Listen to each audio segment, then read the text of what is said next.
Prince Harry has every right to talk about the difficulties he went through with Prince Charles, a commentator has said. The Duke of Sussex sparked a backlash after he opened up about his mental health and the genetic pain in the royal family on a podcast. Broadcaster Shay Kaur Grewal defended the former working royal against calls for him and Meghan Markle to lose their titles on Channel 5's Jeremy Vine show. She told viewers, "You can't take it away. He was born into this. I personally don't think that either Harry or Meghan's titles should be stripped away at all.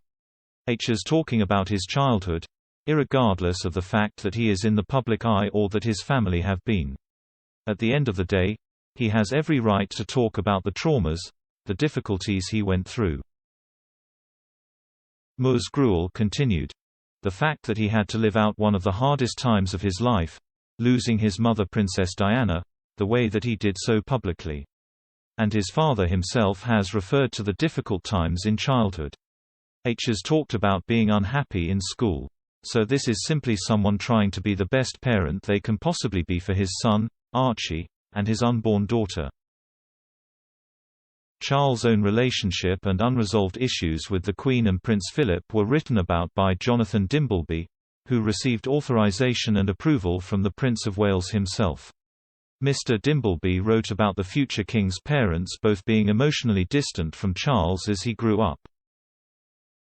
The Prince of Wales also had an infamously difficult relationship with his father, who he felt was almost bully-like in his ways.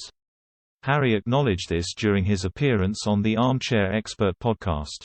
The Duke told host Dax Shepard, "I don't think we should be pointing the finger or blaming anybody.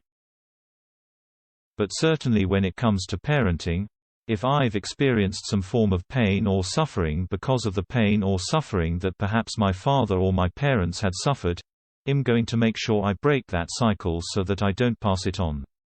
It's a lot of genetic pain and suffering that gets passed on anyway, so we as parents should be doing the most we can to try and say, you know what, that happened to me, I'm going to make sure that doesn't happen to you. I never saw it. I never knew about it. And then suddenly I started to piece it together and go, okay, so this is where he went to school, this is what happened, I know this about his life, I also know that is connected to his parents, so that means HES treated me the way he was treated, so how can I change that for my own kids?"